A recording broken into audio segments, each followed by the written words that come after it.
Human cyborgs. Nothing but fantasy or a potential reality. How long can a human being live for?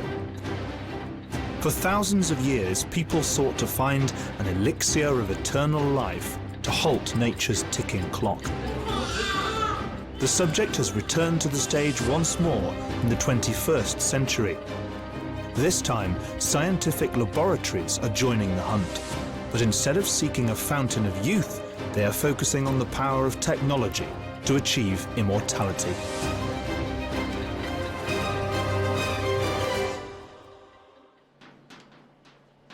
This is one of the formulas designed for the fight against aging. The substance is called the Skulachov ion. It is named after its creator, Vladimir Skulachov. He heads the Department of Genetic Engineering at Moscow State University. We first suggested this idea in 1972, but it was not until 2005 that we put the whole formula of age fighting on paper. According to Dr. Skulachov, oxygen is, of all things, one of the most dangerous substances in the human body. He says that when cells become oversaturated with active forms of oxygen, they become oxidized, and this leads to an early death.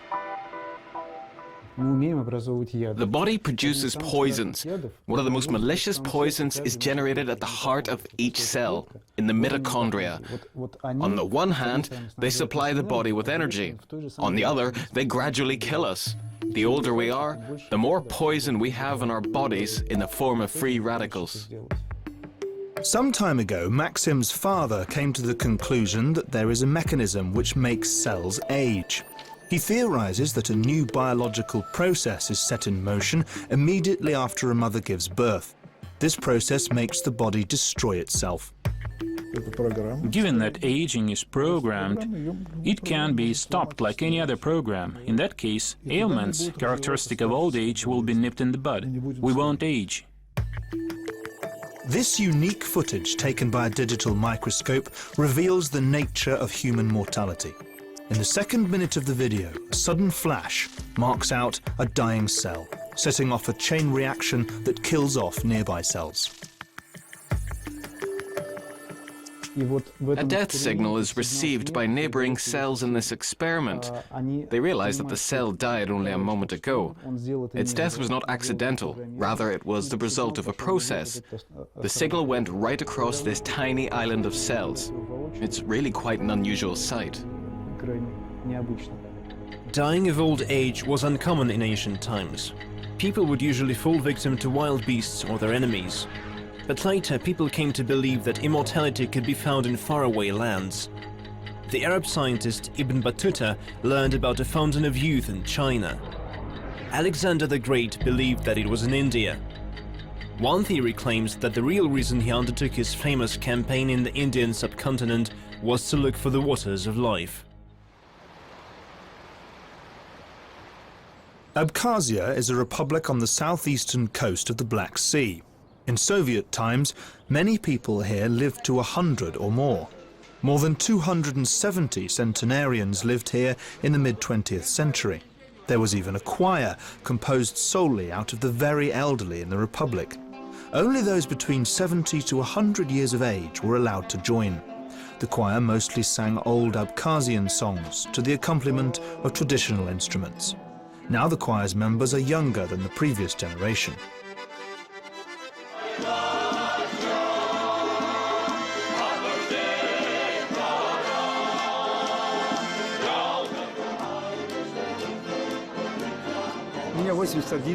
I'm 81 years old. My singing career spans 65 years. Sometimes I even sing when I'm at home. My wife scolds me. She says, "Why on earth are you singing? Stop that mumbling." I say, "A tune is racing through my head. I need to sing all the time," I say. In the 1970s, a resident of Abkhazia, Makhti Tarkil, became the main character in a documentary about centenarians. Mahdi told the filmmakers that he poured icy water from mountain streams over himself several times a day throughout his life. Mahdi was certain the water cleansed people of everything wicked. Are you really over 100 years old? 109. Would you like to share the secret of your longevity? People must know how to take care of themselves. Healthy habits help them.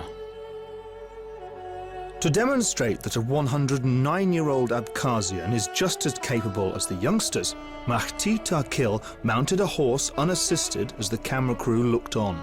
His destination was the neighboring village of Duripsh, where one of his great-grandsons was celebrating his wedding. Interestingly, almost 40 years on, people in that village still remember the event. I remember Takil very well. I even recall the good time we had during his great-grandson's wedding. My grandsons were there too. Vladimir Vigvava is 93 years old now. He has spent most of his life here in Duripsh. Vladimir worked on a collective farm before his long absence from the village during World War II. He retired many years ago, but he still works in his orchard every day. He grafts sprouts of new varieties onto old trees. These apple trees are going to get a new lease of life soon. I would say it's about time for me to die and lie in the earth in peace. But no. Life still gives me the strength to be on the move. Would I see anything new after I die? Will I? Don't think so. Unofficially, the main body of lawmakers in Abkhazia is an assembly made up of elders. All of the country's historic decisions have been made in this meadow in the village of Lukhny, from the abolition of serfdom to the recent decision to declare Abkhazia's independence. Old people gathering here would make a decision on any important issue. Their rulings became law for the entire people. During the years of Soviet government, several international groups of scientists came to Abkhazia to find out what made people here live so long. Their conclusions were intriguingly simple. Here, old people last longer simply because they are always aware of the fact that they have a role to play in society. Sending centenarians to an old people's home is a disgraceful idea. They should be allowed to live in the homes where they were born. They should be cared for and loved. That's what they need. They should be made happy, and they will live a long life. Countess Elizabeth Batory of Hungary bathed in the blood of 650 young serf women every day. The 15th century French Marshal Jules de Rais dismembered more than 800 peasant children at a laboratory in his castle to avoid aging. As it turns out, the 20th century dictator Joseph Stalin was also anxious about his mortality. He had 5 cottages built in Abkhazia in the vicinity of a locality inhabited by generations of old agers. Legend has it that during a stroll near his dacha, Stalin met a 120-year-old local man. He asked him whether it was true that the magic rivers of Abkhazia could prevent aging. The old man said there were no magic rivers, but there was a waterfall with healing powers.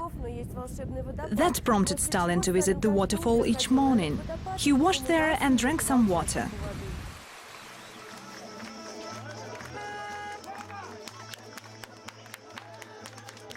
Among Abkhazians, methods of fighting old age have been handed down from generation to generation. This is one of the oldest pagan rituals. During festivities, people boil the hearts of wild beasts in big tubs placed outdoors. Then the hearts are put on a broiling rack. It is believed that he who has tasted the heart of a wild beast strengthens his own. During a festive meal, elders get the biggest chunks. This custom is thought to give them strength and a long life. He who takes gold inwards lives as long as gold itself, intones one recipe of an elixir of eternal life from the Middle Ages. Another is a ground-up mixture of a 1,000-year-old toad and a 10,000-year-old bat dried up in the shade. Taoist philosopher Zhang Douling lived for 122 years as a result of taking such mysterious potions. A true-to-life, immortal human being will walk the Earth in 2045. This bold claim comes from the Russia 2045 movement. In December 2011, its representatives demonstrated their first accomplishment on the hard road to immortality. This electronic arm is only the start of a process that hopes to finish with a fully functioning human cyborg.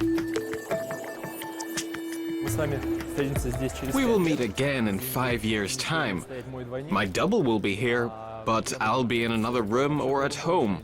Yet you will still feel that you are talking to me and not my double.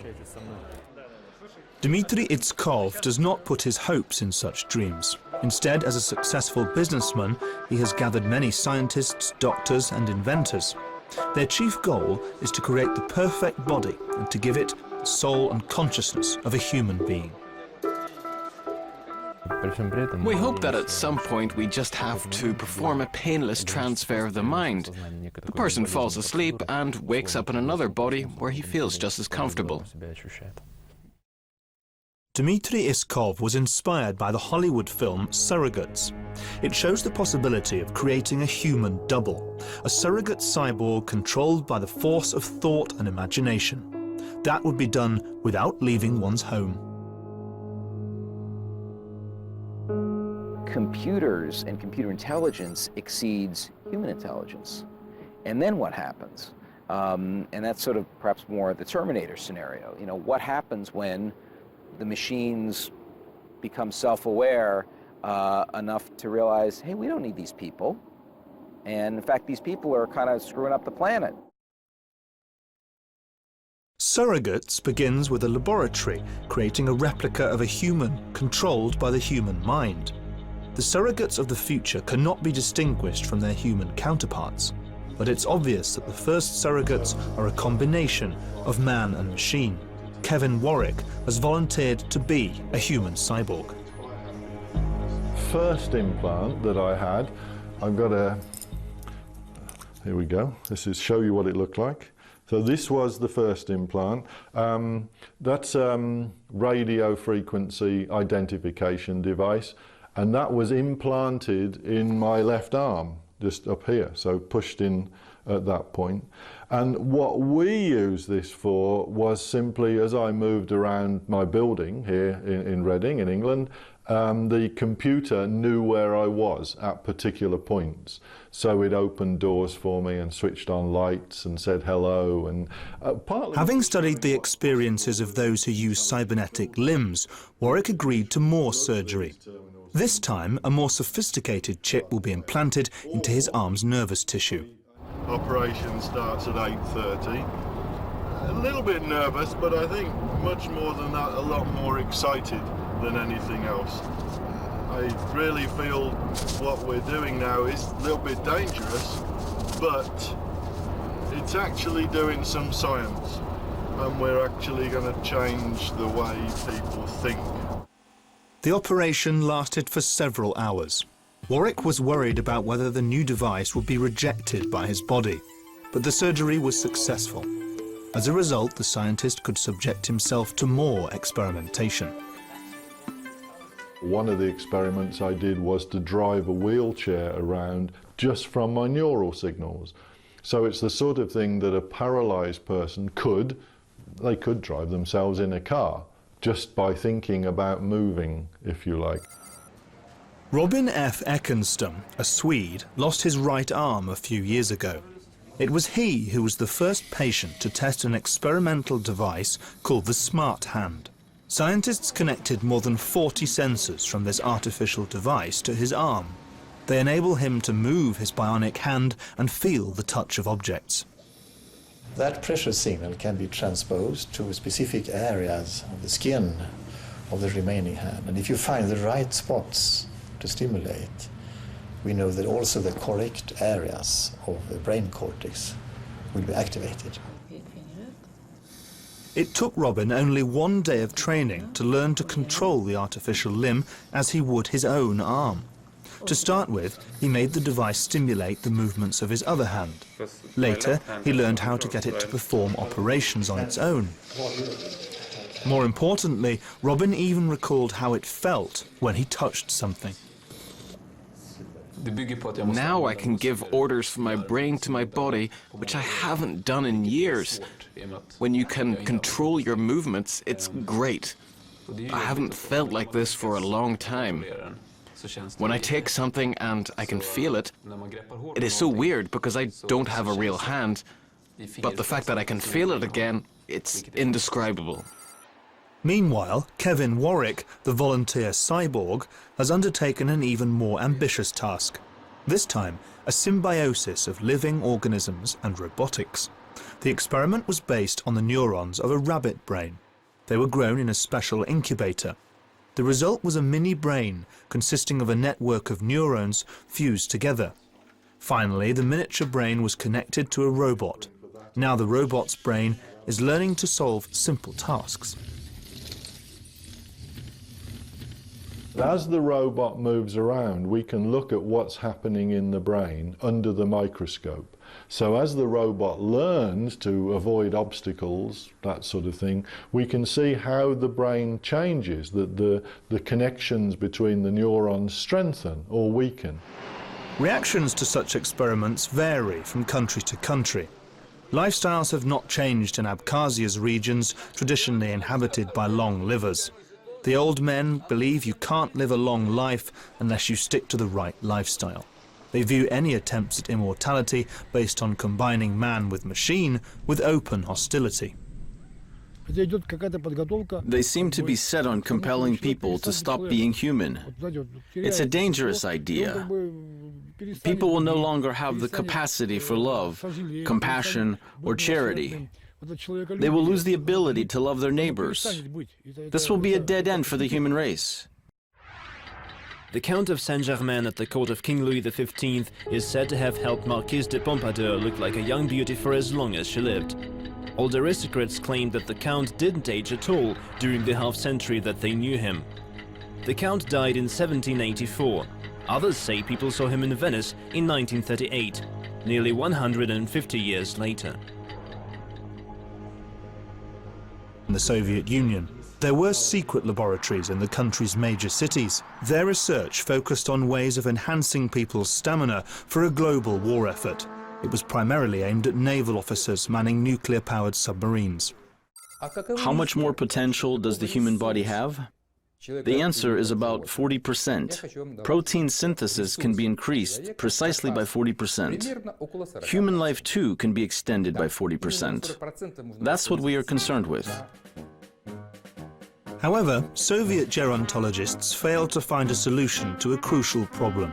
The average age of Soviet leaders before perestroika was around 80.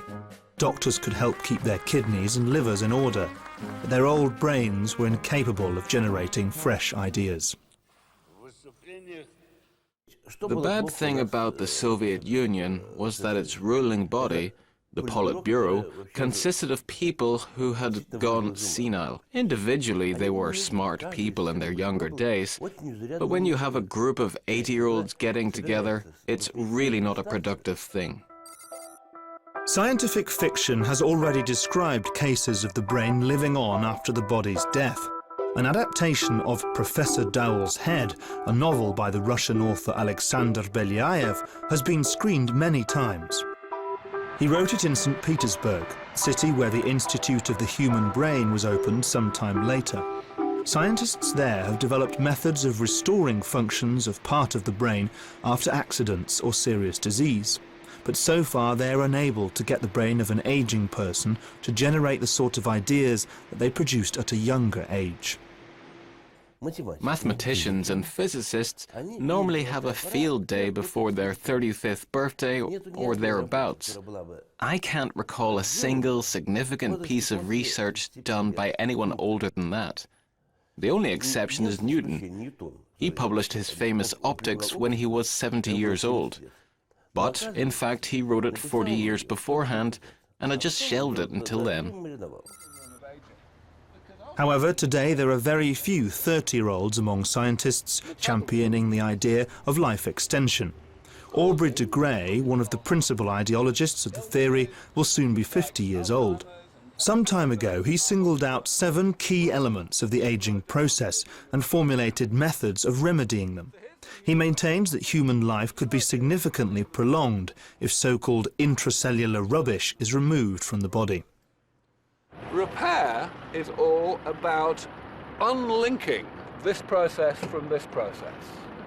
Getting to a position in which metabolism no longer causes pathology, because every so often we go in and remove some of the damage as if not so much metabolism had happened. And that is what we're all about. We think that this process is much more straightforward.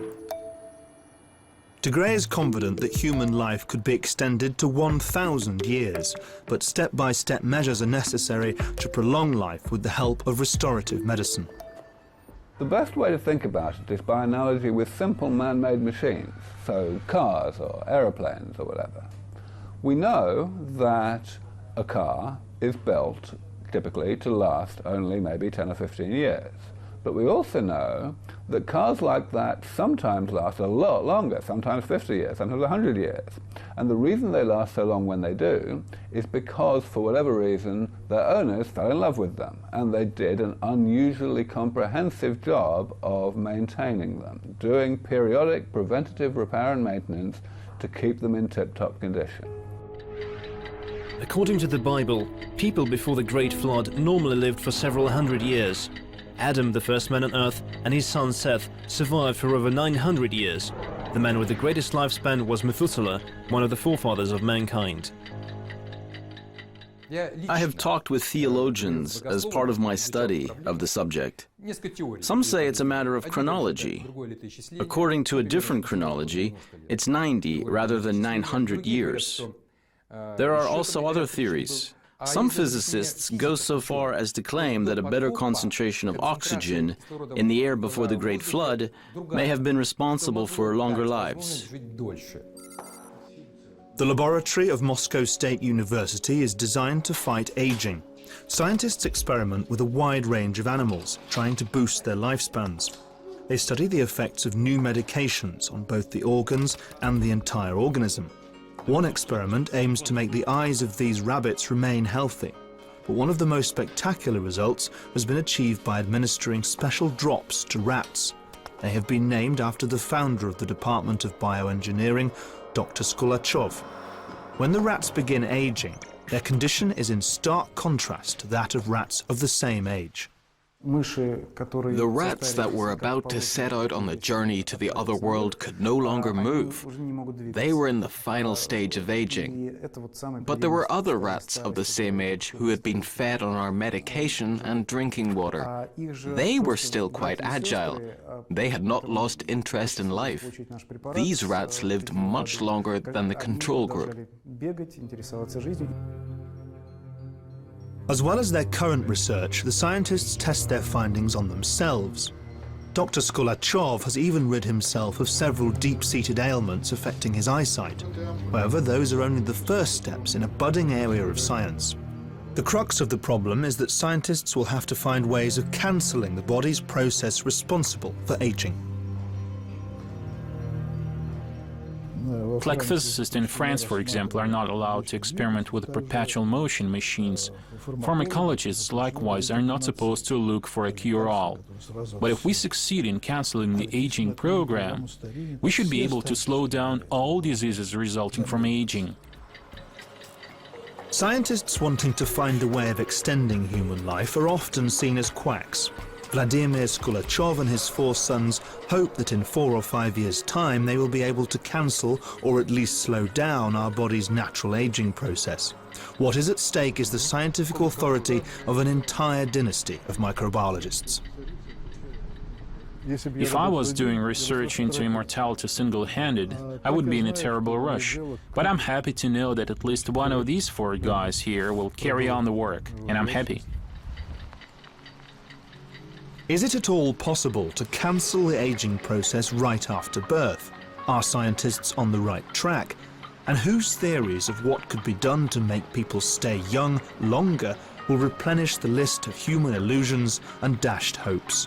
There is an ongoing struggle to convince people of the possibility of eternal life. It has its achievements and its failures. Having watched this documentary, you are now 26 minutes older.